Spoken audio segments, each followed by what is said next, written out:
Hola amigos, ¿cómo están? Bienvenidos. Mi nombre es Eider Granada de Latina de Pinturas. Vamos a hacer una especie de videos dando ciertos tips de pintura, de aplicaciones, etcétera. En este caso vamos a hablar sobre los diferentes errores que podemos cometer a la hora de pintar. En este caso vamos a hacer una lista de los 10 errores más comunes a la hora de pintar. Lo vamos a dividir en 3 videos más o menos para ver cómo nos va. Entonces vamos a entrar en materia de una vez.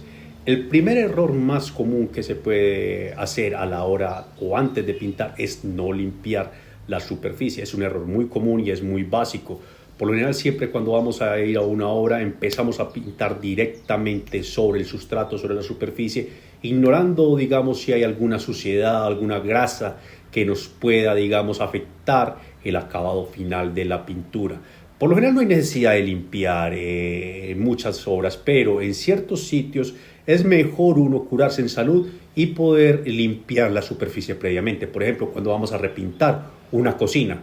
Por lo general las cocinas están, digamos, sometidas a mucho, digamos, al salpique del aceite, de las grasas, etcétera. Y esto nos puede afectar el recubrimiento cuando lo vayamos a aplicar una pintura posterior. Entonces es mejor hacer una limpieza con un desengrasante, agua y jabón, dependiendo de la superficie, esperar a que ésta se seque como tal y después hacer la aplicación de nuestra pintura y el acabado. De esa forma vamos a minimizar los posibles errores o posibles, digamos, daños estéticos que puedan haber en esta pintura.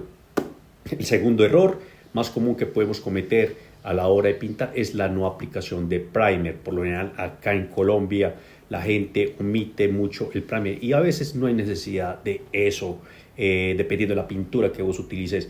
Pero el primer es muy importante porque de cierta forma nos ayuda, en especial, digamos, hay ciertos primers que son muy utilizados en la parte exterior. Entonces, cuando se aplica, digamos, algún mortero, los morteros por lo general tienen una alcalinidad muy alta. Y si no aplicamos el primer, depende de la pintura que vayamos a utilizar, la pintura al estar en el contacto con estos morteros que tienen una alcalinidad muy alta, con el tiempo van a haber ciertos problemas, van a haber desprendimiento, descamaciones, eflorescencias, etcétera. Entonces, al aplicar el primer, ayudamos a que se cree como una especie de barrera entre el sustrato y la pintura que vamos a aplicar y de esa forma garantizar de que la pintura vaya a tener una correcta adherencia y evitar los problemas que pueden haber por la alcalinidad del sustrato. Otra situación que pasa con los primers ayudan mucho a homogenizar la superficie en la parte de la absorción. Me explico. Por lo general los morteros y digamos también cuando masillamos estos productos, a pesar de que vos no lo ves, digamos vos aplicaste un mortero, aplicaste una masilla, después lijaste y viste la superficie totalmente homogénea, sin ninguna imperfección. Pero estos productos, si lo logramos ver, digamos, con un microscopio, nos damos cuenta que tienen muchos poros, tienen muchos canales como tal. Entonces, digamos, si vamos a aplicar una pintura directamente sobre un mortero o sobre un estuco que no ha sido, digamos, sellado, en este caso con un imprimante, este va a tender a absorber mucha mayor cantidad de pintura de lo que deseamos y esto nos va a repercutir en la parte, digamos, de los rendimientos de la pintura. Y también hay algo que puede ocurrir cuando, por ejemplo, en las masillas, esto ocurre mucho cuando vos estás masillando alguna grieta, alguna hoyo, digamos, en una superficie que ya supuestamente simplemente estás haciendo una reparación. Entonces, al vos masillar y aplicar la pintura directamente, como ambas superficies van a tener, digamos, una diferencia de absorción, entonces va a haber como una especie de sombras o inclusive hasta brillos en esta superficie al vos pintar posteriormente. Entonces, si vos después de masillar aplicas un imprimante, vas a garantizar de que la absorción de la parte que estás masillando y el resto de la pared como tal va a ser lo más homogénea posible y de esa forma vas a evitar que posteriormente se vayan a aparecer, digamos, estas manchas, sí, como sombras o brillos que pueden ocurrir como tal. Entonces, por eso es importante, digamos, la parte de la imprimación. Un tercer error que cometemos muchas veces a la hora de previo a pintar es la no reparación de imperfecciones. Pensamos que la pintura va, digamos, a taponar o a reparar los diferentes errores que pueden haber en una superficie si no es homogénea, que a veces por pereza no reparamos una grieta como tal que puede haber en una pared, un agujero, no masillamos, etcétera, y aplicamos la pintura directamente y luego decimos por qué nos quedó la pared de esta forma, pero la verdad es que como no hemos garantizado una correcta, pues una pared homogénea, un sustrato homogéneo, ya es muy difícil de que la pintura logre, digamos, tapar este tipo de imperfecciones que pueden haber y va a afectar, digamos, la parte estética y posiblemente más reclamaciones de nuestros clientes. Otro error, entonces por eso es mejor reparar las imperfecciones que pueden haber en el sustrato donde vayamos a aplicar la pintura.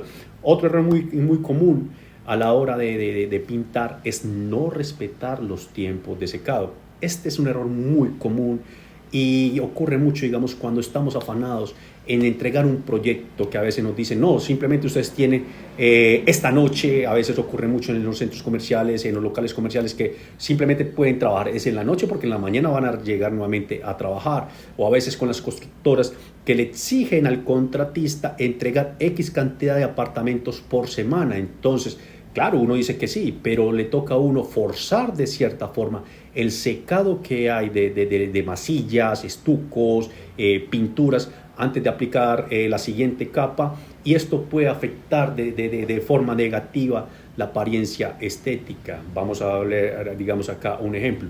Digamos que vos estás masillando una pared o estucando, como lo quieran llamar, y después quieres aplicar la pintura. Siempre hay unos tiempos de secado que se deben respetar entre capa y capa para evitar que, primero que todo, digamos, hicimos la primera mano de estuco. Hay que esperar más o menos 2-3 horas, dependiendo de las condiciones climáticas, antes de aplicar la segunda capa. Si no se respetan estas capas de aplicación, estos tiempos de secado, lo que vamos a hacer es que vamos a arrastrar la capa previa que hemos aplicado, y también puede ocurrir de que si no se ha secado, no se ha curado correctamente la capa previa, por ejemplo en la parte de pinturas, después de haber masillado, entonces la pintura puede atacar el sustrato no, la masilla que recién has aplicado hace una hora o 2 horas, dependiendo de las condiciones climáticas, no se ha secado totalmente, y como esta lo va a atacar, digamos, la masilla, puede ocurrir de que a la final vos vas a ver en la aplicación como una especie de grietas o ciertas arrugas que pueden ocurrir como esto, como una especie de piel de naranja, y es porque el solvente, a pesar de que es una pintura, digamos una pintura a base de agua, está atacando la resina, que no ha alcanzado todas sus propiedades mecánicas porque no le has dado el suficiente tiempo para que ésta, digamos, se seque o se cure. Entonces, la pintura ataca la resina, que todavía está muy blanda, se crean unas tensiones internas y estas tensiones internas se manifiestan como con estas arrugas o esta piel de naranja, y esto ocurre mucho, digamos, en las casas, de los apartamentos, de las constructoras que están recién aplicados. Entonces es mejor respetar los tiempos de secado, que nos podemos demorar un poco más, pero vamos a garantizar que la parte estética va a ser mucho mejor, y no vamos a tener reclamaciones posteriores, ya sea de la constructora o el que va a habitar el inmueble. Entonces respetemos los tiempos de secado para que las moléculas dentro, ya sea la masilla o la pintura, puedan, digamos, acomodarse de una forma adecuada y alcanzar todas sus propiedades mecánicas como debe ser antes de aplicar la siguiente capa posterior, porque si no, esta misma capa que vas a aplicar la va a atacar y va a haber ciertos inconvenientes. Bueno, entonces estos son los primeros 4 errores que cometemos a la hora antes de aplicar una pintura. Más adelante vamos a hacer otro video para seguir con nuestra lista. Un saludo, gracias.